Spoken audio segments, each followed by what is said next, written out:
Welcome back to SM Sports Radio. I'm Micah Farmer, and that's Samuel Goodrow. I'm back after a week hiatus. Just want to say a quick shout out to JC Mitchell for filling in for me. Really appreciate that. I was out with some medical stuff, but happy to be back and happy to be going once again.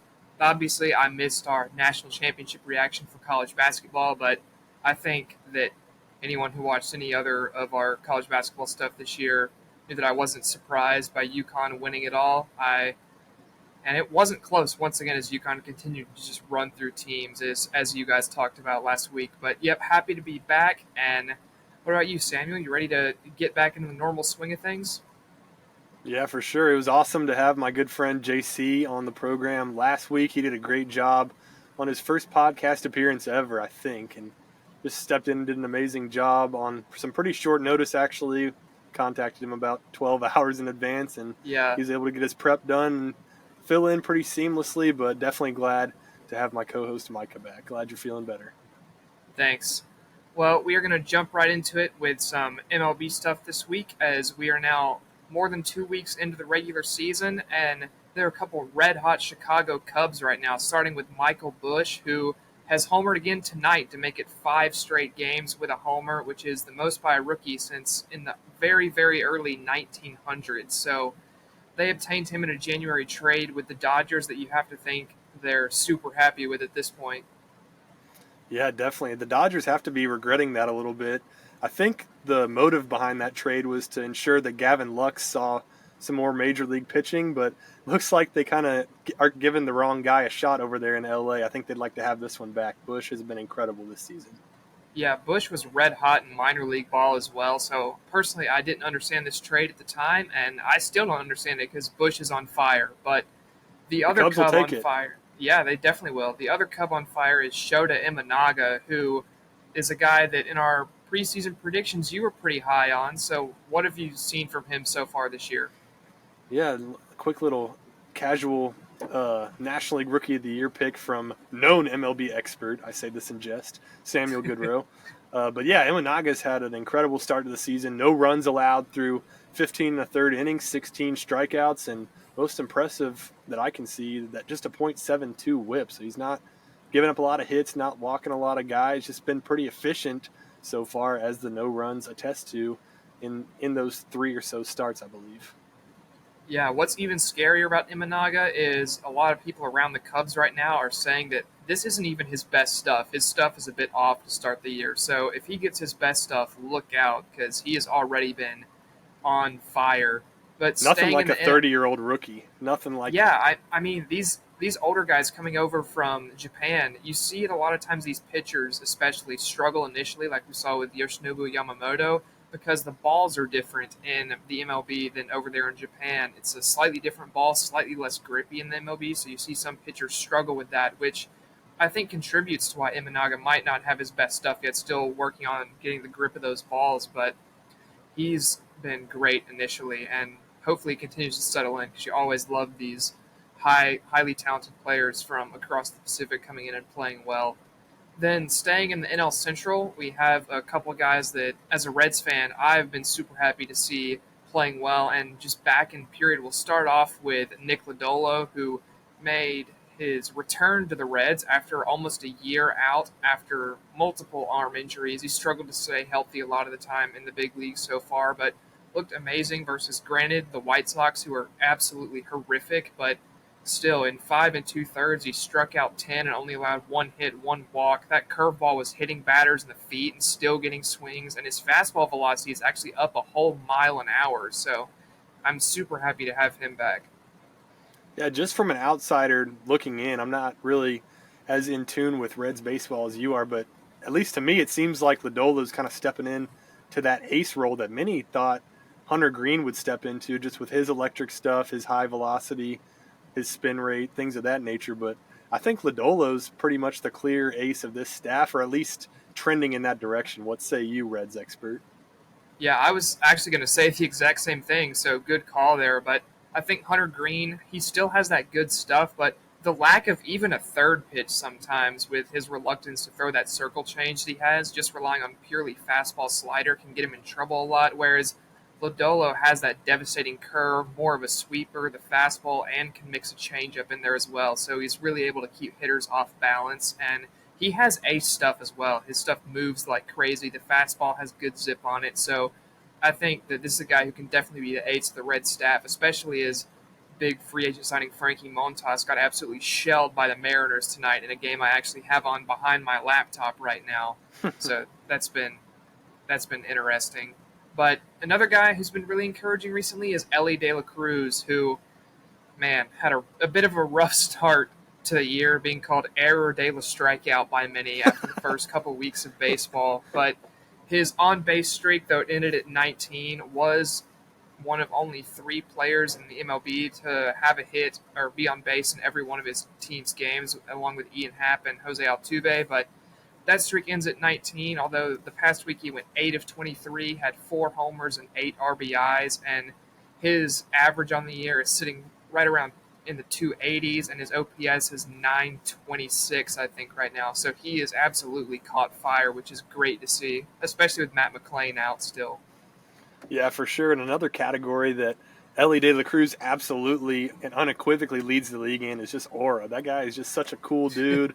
We saw it last year as he came up through the minors and made his major league debut. Just an absolutely electrifying player, a player that I think can single-handedly grow the game of baseball. Just if he continues on this stretch of greatness, just incredibly fun player to watch. Got a lot of swag. I think he's even brushing up on his English a little bit, which is good to see from these guys that don't really come over having known any English, which we kind of take for granted as Americans that speak English. But props to him for his play on the field and especially for learning a little bit of English, and I hope he keeps it up. Yeah, I actually have a full English interview after his game versus the Brewers where he hit one 450 out of the park and then had an inside the park homer as well, which was so entertaining to watch. That was probably top 5 Ellie moments of all time, right up there. The cycle is still number 1, and then I think number 2 is when he stole every base versus the Brewers. But oh, definitely. That moment was up there as well. He's just a super fun player, like you said. But another guy that I think has gone kind of under the radar this season that's not getting enough love is a Red Sox signing, and that is Tyler O'Neill, a guy that when we first started talking about baseball this season, I still thought he was on the Cardinals and called him a Cardinal our very first baseball talk on here. So apologies to Tyler O'Neill for that, but he has been on fire. He's tied for the MLB lead in homers with 7. He leads the MLB in OPS at 1.209. He's second in slugging at 750, and his average is still above 300 at 313. This is a guy that is carrying the Red Sox lineup right now, and I think is the only reason they're still at 500 so far.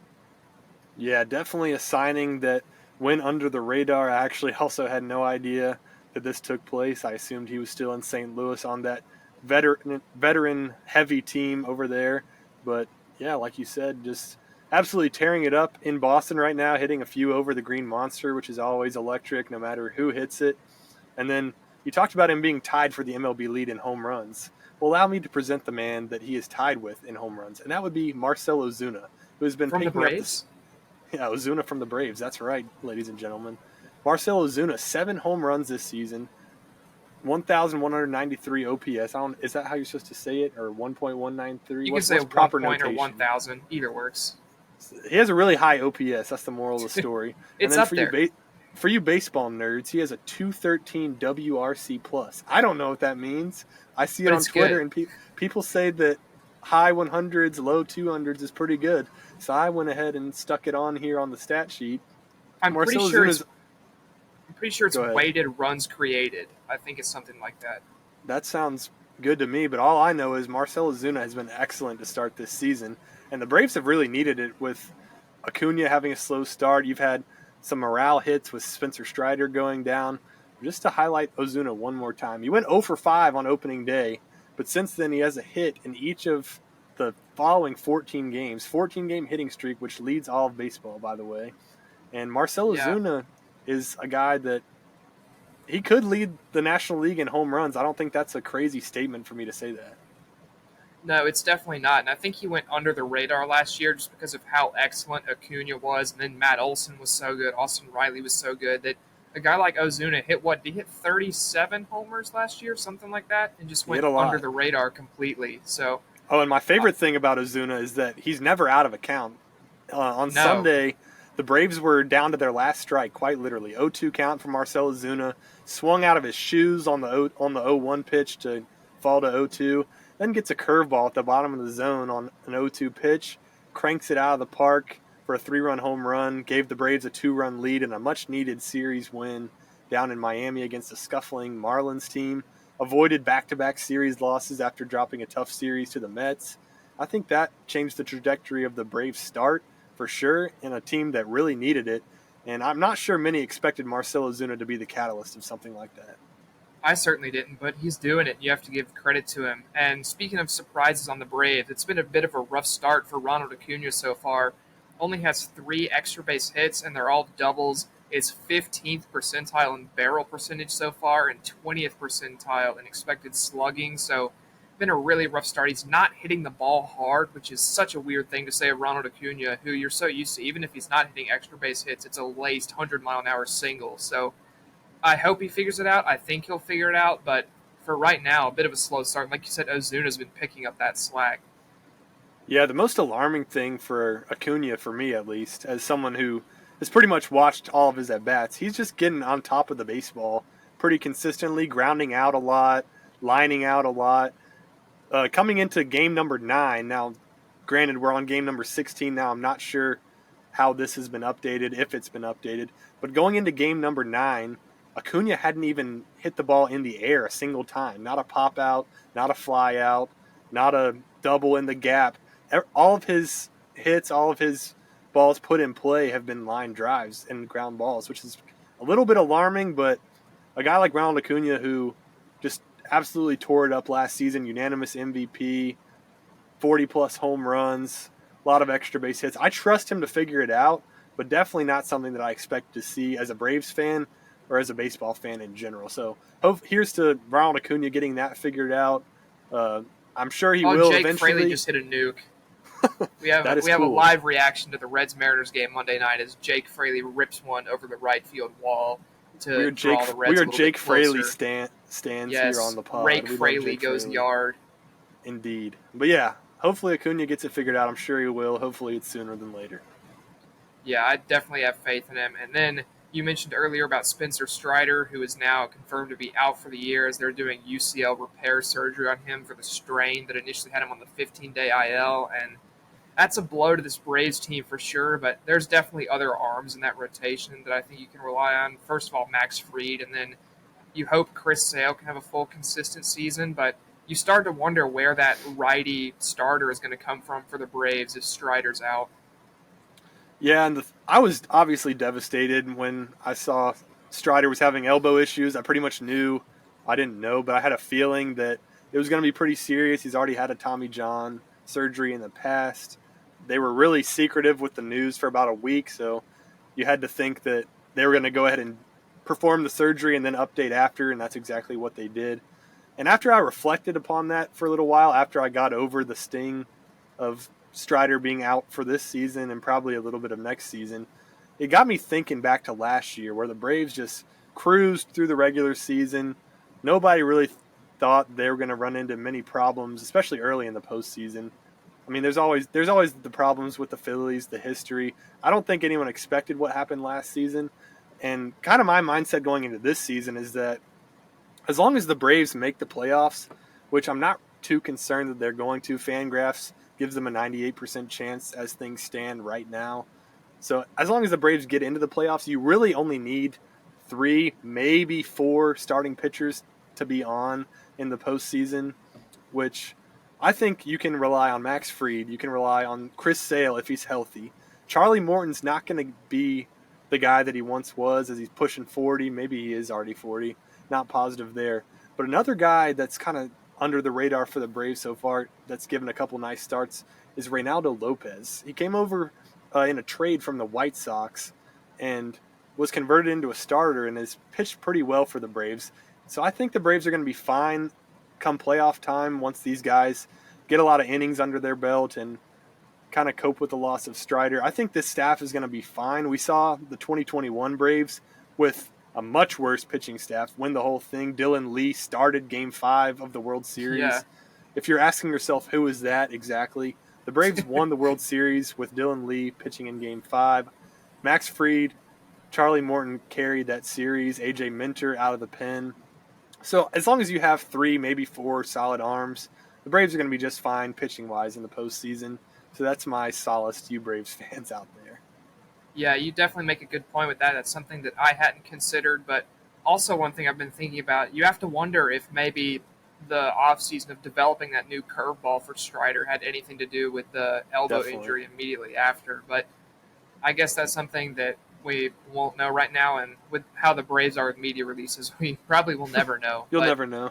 yeah, moving on to another NL East team on a little bit of happier news is the Philadelphia Phillies have debuted City Connect uniforms where the sevens look like question marks and they have more gradient jerseys, which are never a good idea, and more black pants, which are also almost never a good idea.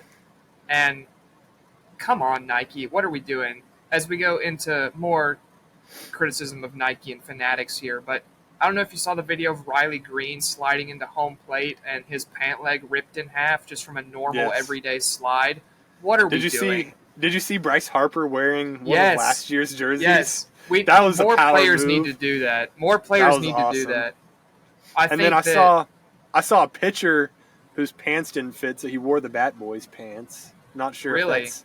I'm I not didn't sure see if that's. that. Not sure if that's confirmable, but go search that up on X or Twitter, whatever you want to call it. I'm not sure who it was, but I want to say there was a pitcher that wore a Bat Boys pair of pants, which is kind of funny and Wow. another slap in the face, deservedly, at Fanatics. Hope we see more guys like you said, like Harper, opting to wear last year's uniforms, or heck, even stretching back to the what's it called, Majestic Yeah, days. I love those uniforms. yeah, I they were think good. Nike and Fanatics have done pretty much everything they can just to destroy baseball uniforms, and hopefully they're a temporary thing with Manfred and Nike and Fanatics all being together in on something.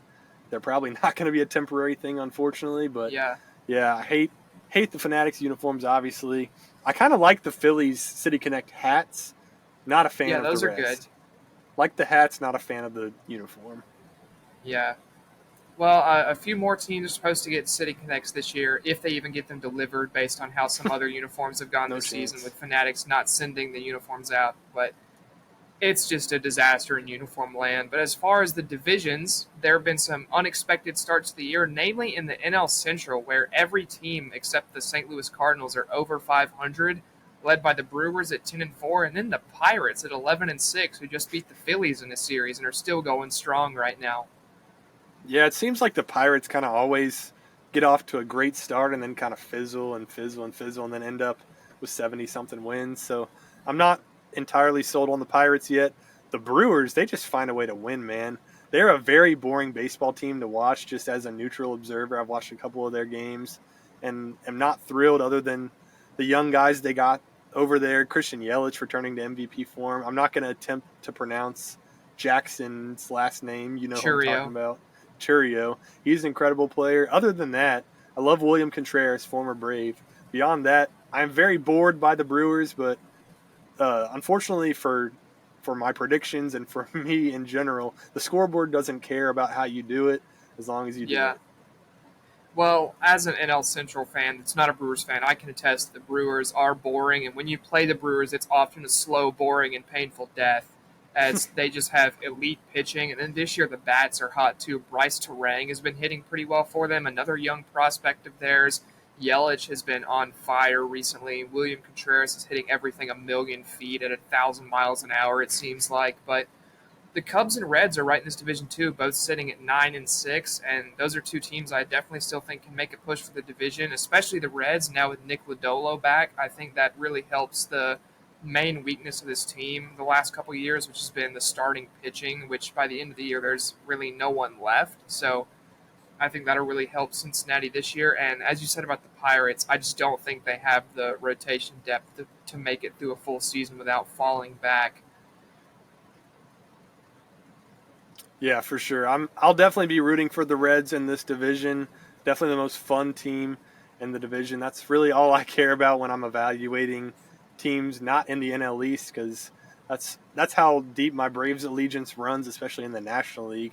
But I'm fine to adopt the Reds as my secondary team in the National League this season, just because of how fun they are. I actually got to experience a series in Great American Ballpark with you last summer, which was super cool. Got to see some of these young guys. But definitely the NL Central is going to be exciting to see how it unfolds throughout the season. I don't think it's going to be this close for an entire stretch of season, but I think the Brewers, Cubs, and Reds could legitimately have a great battle to see who comes out on top. Yeah, I completely agree with that. Then another division with a few teams starting hot at the top is the AL Central. Have the Guardians at 11-5, the Royals at 11-6, and then the Tigers at 9-7. So both of our picks for this division right now sitting at second and third with the Royals and the Tigers. And as far as the Royals go, it's not just Bobby Witt Jr. Salvi's hitting tanks, and MJ Melendez is hot right now. Yeah, absolutely. Kansas City Royals stock to the moon. Shout out to my grandpa Dexter Friesen, massive Royals fan, friend of the podcast. And how about my AL Cy Young pick, Cole Reagans? Yeah, it's a Absolutely pick I dealing to start the loved. season. 4 starts. He's gone 5 innings in each of those starts. ERA sitting just at 1.93 on the season, with just 5 earned runs given up. Not really walking a lot of guys. Got a 29-7 strikeout to walk ratio right now, and only allowed 21 hits across 4 starts. Feeling great about that pick. Feeling great about the present Royals and the future of the Royals. Certainly a young team. Bobby Witt Jr. is a guy that is going to be in MVP races, if not winning MVPs for the next 5, 6, 7, 8 years. Exciting team that kind of reminds me, and I would kind of characterize this Royals team as the Reds of the AL. Would you agree with that? Yeah, I would definitely agree with that. There's a lot of similar characteristics, especially when you look at the speed of both of these teams. They're both going to run all over you. And that defense and speed kind of reminds me of the Royals in the mid 2010s, the way they were built. I don't think this team is a World Series team by any means, but you look at the team construction, it's not that far off. Yeah, for sure. I think Kansas City's World Series window will open probably in 2 years, but then I think it's going to stay open for a while, just with all the Yeah. young guys they have. And then as far as my pick for this division, the Tigers, if I could change my AL Cy Young pick at this point, I probably would. I'd probably change to either Cole Reagans or Tarek Skubal because Luis Castillo is getting shelled. But the Tigers have had a pretty good start so far. I like what I'm seeing out of them. But this AL Central race should be fun. And notice we didn't even talk about the team at the top much, the Guardians, who just they're doing what they do every year. They consistently just pile up wins. They can't hit too much, but the pitching is elite and they get stuff done. Another They're the very boring Brewers of team. the Yeah, yeah, they're the I was Brewers going of to the say the AL. same thing. A lot of parallels in the 2 central divisions across the 2 leagues. Kind of cool to break down. I didn't really think about that before we started talking about it, but it seems like there are a lot of parallels here. Pretty cool. Yeah, and then we talked about some good surprising starts from those teams. Now, how about some bad surprising starts over in the AL West, where it's a very weird division right now. The Rangers lead it at 9-8, followed by the Angels and the red hot Anthony Rendon at 8-8. The A's are in third at 7-9. The Mariners are fourth at 6-10, and then the Astros are in dead last at 6-12. Yeah, I had to add a quick loss to the column for the Astros after my Atlanta Braves just defeated Houston. Darius Vines coming up from the minor leagues and absolutely shoving 4 2/3, only 1 run given up in his first significant major league start in times where it actually mattered. But yeah, like you said, the AL West definitely struggling. I had the opportunity to watch the Rangers Astros Sunday night baseball game about a week and a half ago now, and I was honestly very underwhelmed by both of those teams. Yeah, Is Adolis Garcia on steroids? Is he not? Did his head just get his head magically looks like a smaller? cantaloupe right now, Who man. knows? It's But rough. yeah, this AL West definitely not living up to the billing so far. But just looking at these standings, man, how about the Angels led by Ron Yeah, Washington, a quiet 8-8 after everyone picked them second to last. I forgot yeah, about the the A's. I A's was about to still say exist. last. About to say last, but the Angels at 8-8, obviously nothing to ride home about, certainly, but definitely not the start I was expecting. Much more positive, especially after how the Angels looked in that first series. Just did not look good at all. But as long as Mike Yeah, Trout stays healthy, man, this team is going to be right around that 500 mark. if history will tell us anything. Yeah, well, speaking of Mike Trout, that's a guy we have to give credit to because we talked about Tyler O'Neill and Marcell Ozuna, but Mike Trout also has 7 homers on the season and is tied for the league lead right now. And then a guy that I want to give a shout out to is Logan O'Hoppe, their young catcher there. Was a pretty highly rated prospect, about the only Angels prospect that hasn't been traded recently in failed attempts to bring in players. But he has absolutely insane power, is a solid defender behind the plate, and I think this is a guy that's going to become one of the cornerstones of this team moving forward. So shout out Logan O'Hoppe as we transition out of baseball here, unless there's anything else you want to add. All right, so big college basketball news this past week as John Calipari is out at Kentucky and off to Arkansas, which was a shock to me, but Mark Pope brought in to replace him at Kentucky, so I'll toss it over to the resident college basketball expert to give his thoughts on these moves. Oh, you're too kind. Well, JC and I last week kind of discussed the domino effect that all started when Andy Enfield chose to leave Southern Cal and go over to SMU. Kind of started a domino effect there, and it ended up with John Calipari to Arkansas. This is a great hire for Arkansas, a team and a program that has really deep pockets NIL-wise. You got Tyson Chicken and Bud Walton, Elite names. The Walton family that just if you've ever been to Walmart, yeah, that's who that is. So a lot of money going around there in Fayetteville, a lot of resources for Calipari to play with, which he's really used to coming from Kentucky. Recent news, Big Z, I'm not going to try to actually pronounce his name, but if you type in Big Z on Google, maybe follow it up with college basketball, you'll know who I'm talking about.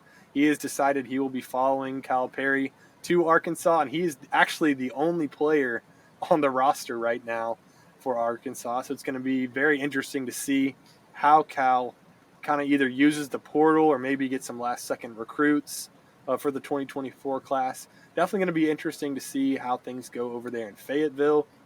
But then back to Lexington, I thought this Mark Pope hire was a little bit questionable at first, but the more I did research and the more time that really just went on, Big Blue Nation over there with Kentucky, man, they really welcomed Mark Pope with open arms. They sold out didn't sell out, but they filled up their arena just for his introductory press conference.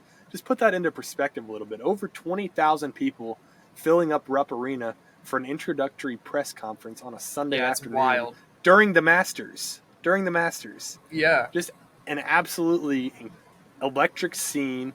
Kentucky opting to bring in members of the 96 national championship team, which Mark Pope was captain of, on a bus into the arena.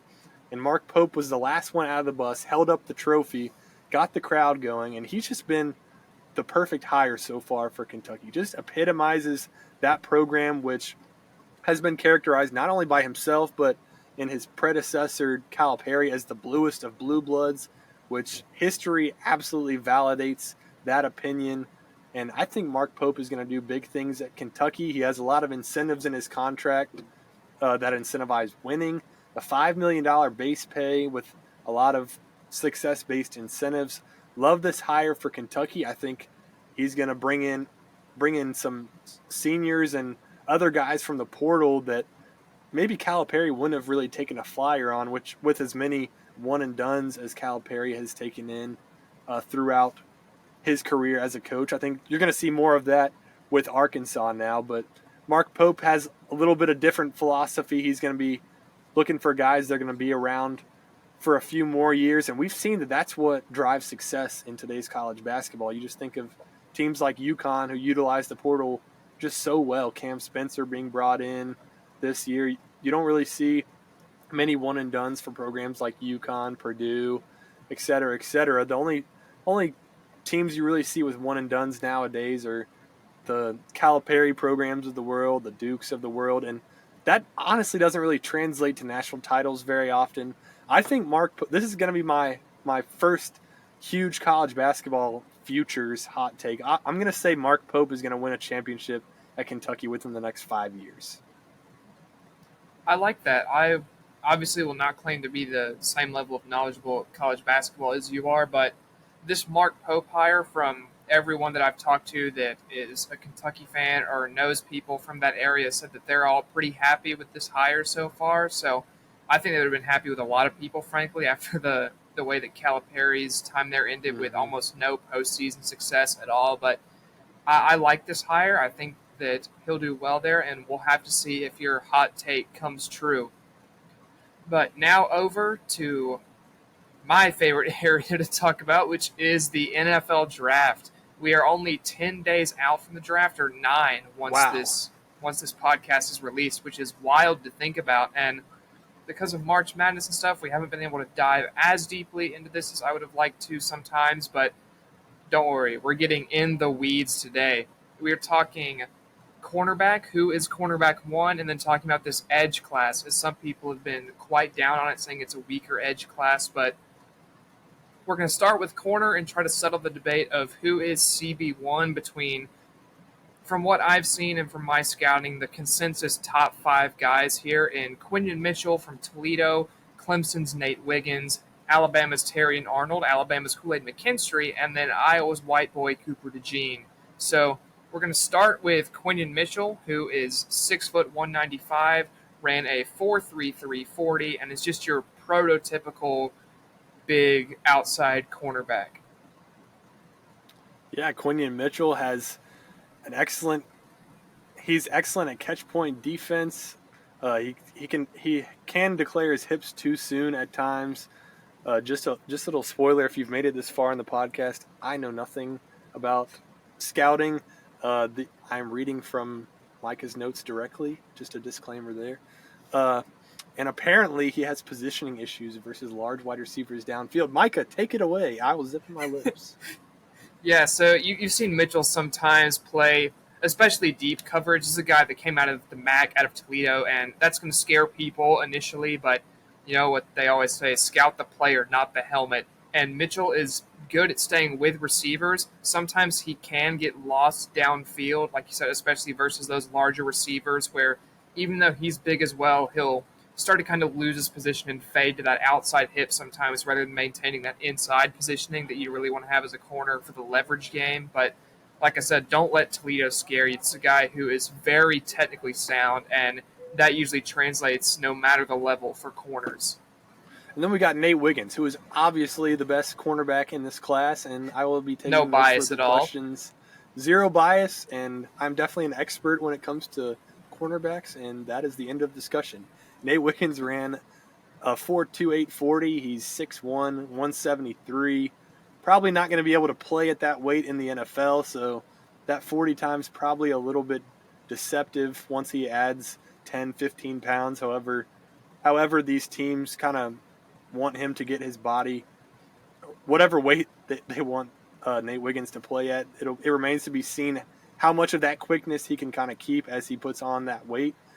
I'll pass it over to Micah with that. Yeah, so Wiggins, obviously, like you said, is going to need to gain some weight at the next level. I would expect his play weight to be closer to 180, maybe even 185, depending on the team.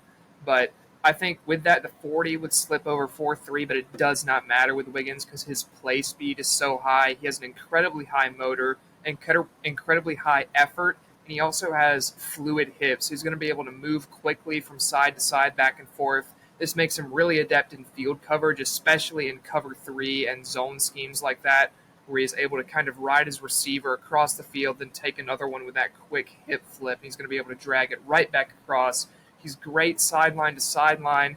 The real downside for him is that play weight and then run defense. He can struggle a lot with run defense. It's really his main problem, but at least for me, I would rather my corner be able to cover than defend the run. So I still am very high on Nate Wiggins. I think he's definitely one of the top corners in this class for sure.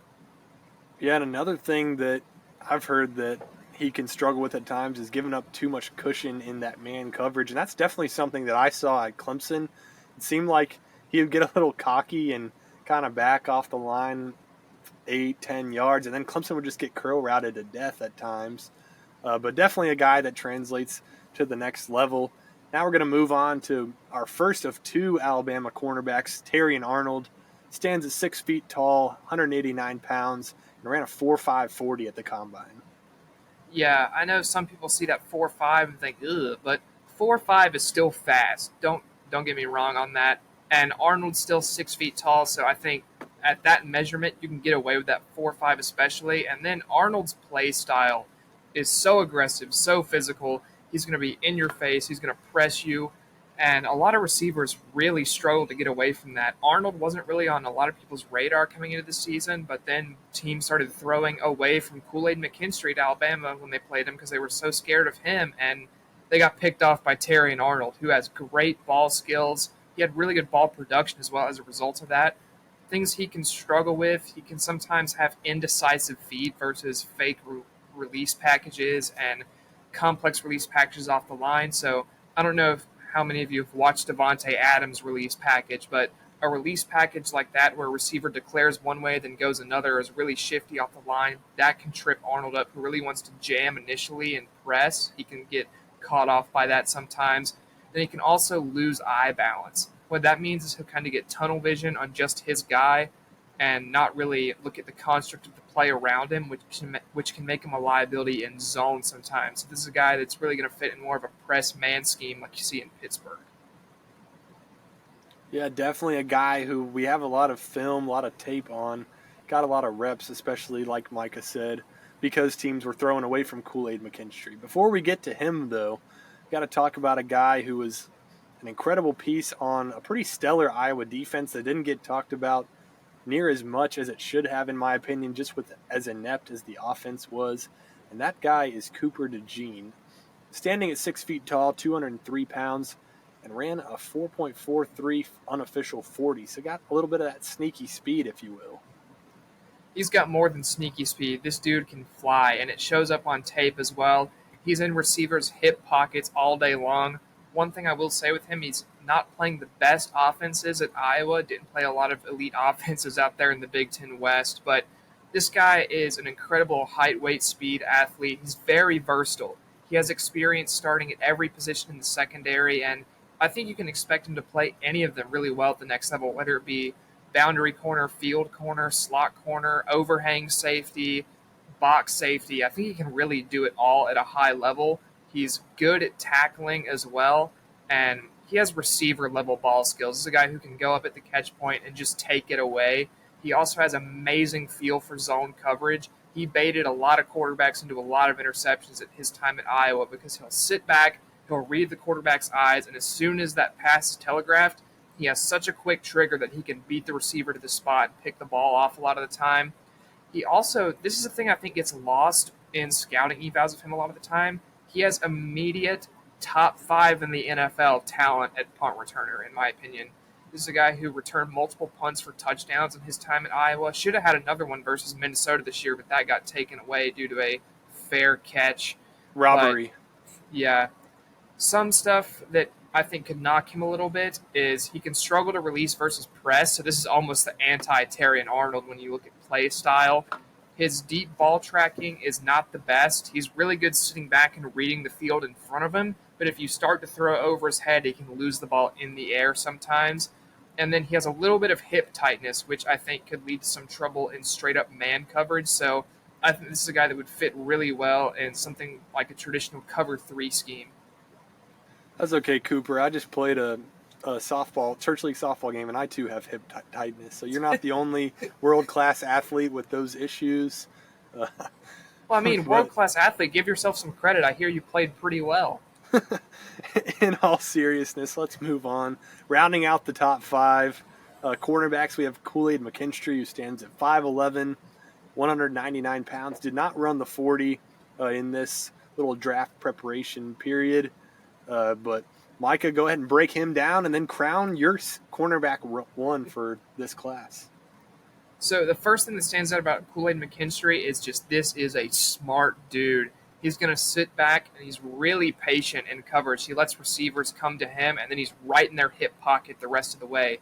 He's not over-aggressive. He's very much, again, an anti-Terry and Arnold. Bama had the best of both worlds over there. Tongue twister for you.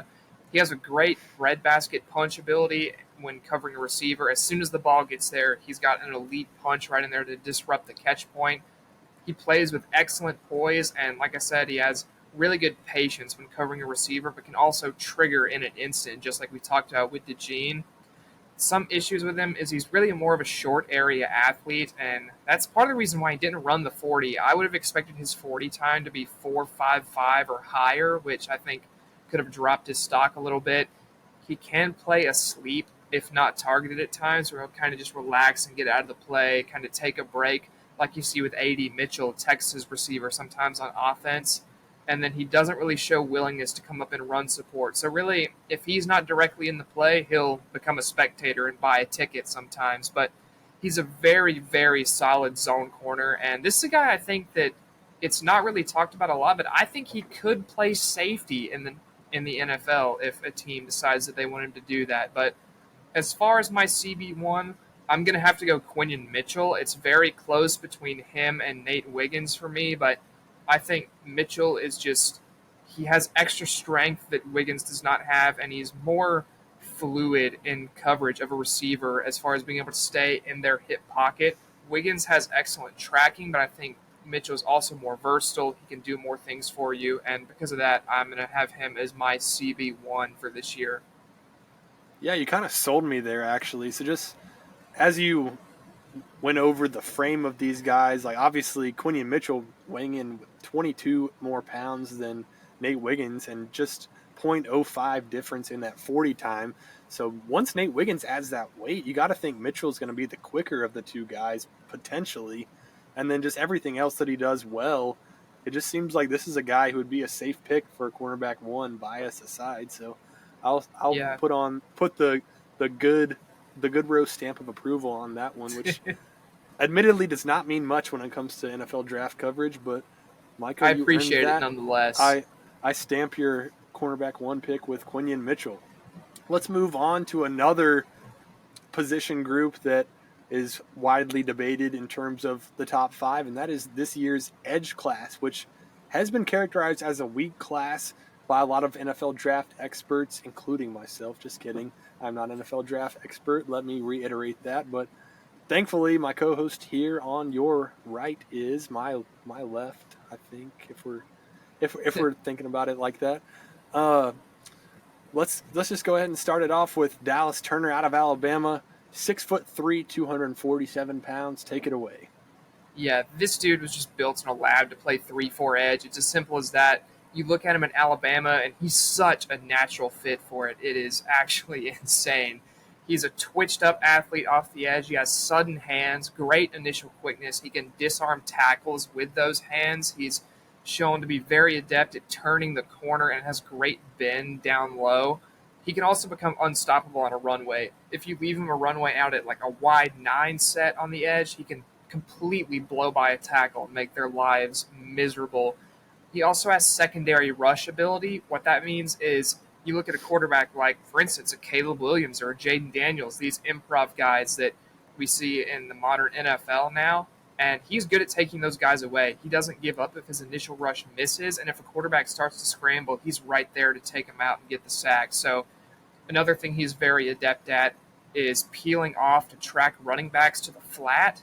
He is very good at initially dropping out as well. So he can sometimes be on option plays where he can rush or drop back to cover that running back. And as far as weaknesses, he doesn't really have many. This is a guy who's so polished. It is unbelievable. One of the best edge prospects that I've seen in a while, and I think he's going to make some team very, very happy.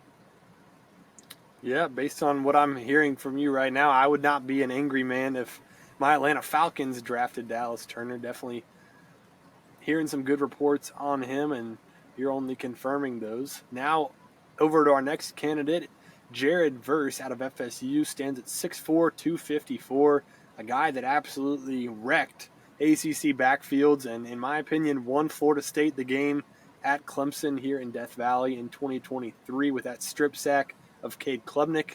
Here's Micah's thoughts on how he translates to the next level. Yeah, you mentioned your Falcons who are picking at 8. I think it is between Verse and Turner to be the pick there.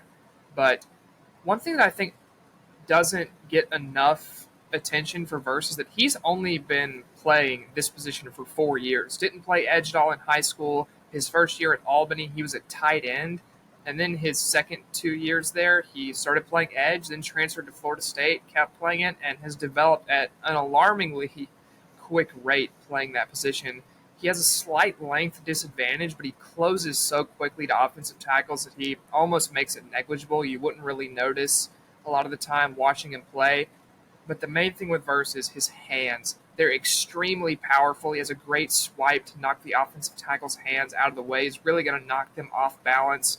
And he's very good at speed to power. What that means is he's going to get off the line really quickly, have initial speed into an offensive tackle, and then transition that very quickly into an overwhelming bull rush. So he goes from that initial speed to the absolutely blowback power that's going to knock an offensive lineman backward, and that's the thing that's hard to teach. Then his weaknesses, he struggles to drop in and anchor versus the run sometimes. Not a great run defender. Can struggle with missed tackles as well in the run game. And then one thing he does struggle with when rushing the passer is a punch move from a powerful offensive tackle. He doesn't do well power on power. He's going to take advantage of your more finesse tackles a lot of the time, but you put, say, a Jed Wills or a Trent Williams in front of him and they give him that powerful punch, he's going to be knocked backwards. So that's one thing he'll have to develop at the next level for sure. And this next guy, I'll tell you, just as someone who talks football and talks sports with Micah Farmer and has for years, this is a guy that has been on Micah's radar long before NFL draft scouting season. Micah just raved about this guy and raved, and I kind of wasn't bought in at all. He's on a not too great team. I didn't really see the hype, but Leatu Letu is certainly living up to the hype that Micah was giving him throughout last season in college football. He stands at 6'5", 259, and Micah's going to tell you more. Yeah, Leatu Latu is just a freak. That's really all you need to know. Not an athletic freak either. He isn't an overwhelmingly good athlete, but this is a guy I've been watching since he first transferred to UCLA a couple years ago. And the big thing with him is he had to medically retire from football when he played at Washington and didn't play 2020 or 2021 because of a neck injury. And because of that, he's going to fall down the board. He's probably going to be picked in the 20s if I had to guess, but don't get it twisted. This is the best pure edge rusher in this draft. He has a seemingly limitless arsenal of moves and counter moves. He never gives up on a play. He's going to keep going to different counter moves over and over, and he will just wear out opposing offensive tackles because he has such a high motor and is going to keep going over and over and over, even if he gets stonewalled initially. I actually watched the UCLA-Arizona game live this past year and was just locked in on watching him versus Jordan Morgan, Arizona's first-round caliber tackle this season. And Morgan had a long day, let me tell you. Latu recorded a sack and a half, had 6 tackles, and a pass deflection, almost had an interception in that game, and just made Jordan Morgan's day horrific. He's also – you're not going to chip this guy with a tight end. If you put a tight end on him, you might as well just – it's a waste of personnel because he's going to obliterate that tight end in about 0.2 of a second and then obliterate your tackle and then sack the quarterback because that's just what he does. And then you watch his bull rush. He has such good finesse moves, but when he transitions to the bull rush, he'll do it off a finesse move and time it to where he catches the tackle's weight transfer with the bull rush and just blows them back. It's honestly amazing to watch. It's something that I haven't seen many players, especially in college, be able to do consistently, and he does it like it's nothing. He can sacrifice leverage at times, which is really one of his only weak points in his actual game. Then his other weak points are more athletic, like his injury history. He has pretty much an average frame for a player at his position. He can struggle versus the run, just like we talked about with Jared Verse. He struggles to put that anchor down and really hold his spot. And he has average sideline-to-sideline athleticism and pursuit skills, but he's just a freak as far as a pass rusher. His plan is outstanding, like I talked about those counter moves, and I don't put a ton of stock in PFF grades. I think they're best when looked at in conjunction with performance. The guys that are good in on-field performance stats and the PFF grades are really going to be your top players, whereas sometimes the grades might lie a little bit, but Latu, along with his stats, was the highest rated edge defender of any by Pro Football Focus this season in college football. This guy is just the complete package, and I'll go ahead and tell you now he's my edge one in this class despite the injuries. Yeah, sounds like you're pretty high on those three guys. Still got two more to talk about. Tell us about Chop Robinson out of Penn State, 6'3", 254. Well, this is just he's one of the freakiest players I've ever seen off the edge as far as athleticism. He can absolutely fly. Ran a 40 at 4.48, and there's a clip of him that I'm going to try to find to put on the screen here, but if not, my apologies. It was versus Iowa, and he took off on a runway by the Iowa left tackle and literally just ran a circle around him and sacked the quarterback. He has freakish speed. He has Micah Parsons' athleticism off the edge. He's not quite as polished as Parsons is right now. He really lacks a pass rush plan, doesn't really know what to do with his hands at times, but he has really rare explosivity off the edge, has a devastating speed rush, and he can still set a good edge versus the run versus larger tackles as well. So this isn't just a one-trick pony DPR type of player. So I think Chop Robinson is going to be a first-round pick. I think he has tremendous upside. He's just an athletic freak for sure. And then rounding out our edge profiles for today, we've got a guy out of the SEC, Darius Robinson from Mizzou, standing at 6'5", 285. So a little bit bigger guy. Tell us about him.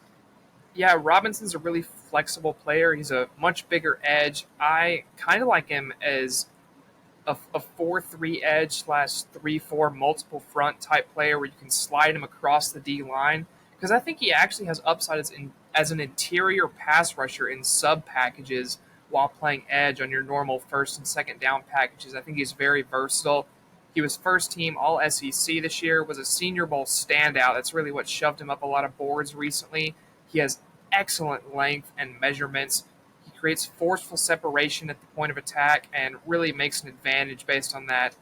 And he has such long, powerful arms. It's what allows him to do this.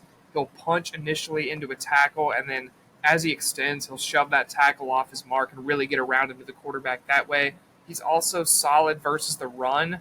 I will say he lacks a pass rush plan. That's what you see with a lot of these edge players coming out of college. That's what makes Latu so special in my eyes, is he has such a developed pass rush plan. But a lot of these other guys like Robinson, it's not really there yet. That's something that you expect him to be able to learn how to do in the NFL, is learn that pass rush plan, develop counter moves. But I think once Robinson does that, he'll be a good player for sure. Well, you already gave us your edge one of the class in Couldn't resist. Latu. Couldn't wait. If you're the Falcons, speak to me as a Falcons fan. Who are you giving the nod between Dallas Turner or Jared Verse, if you had to? If you're Terry Fontenot in this situation, who do you take?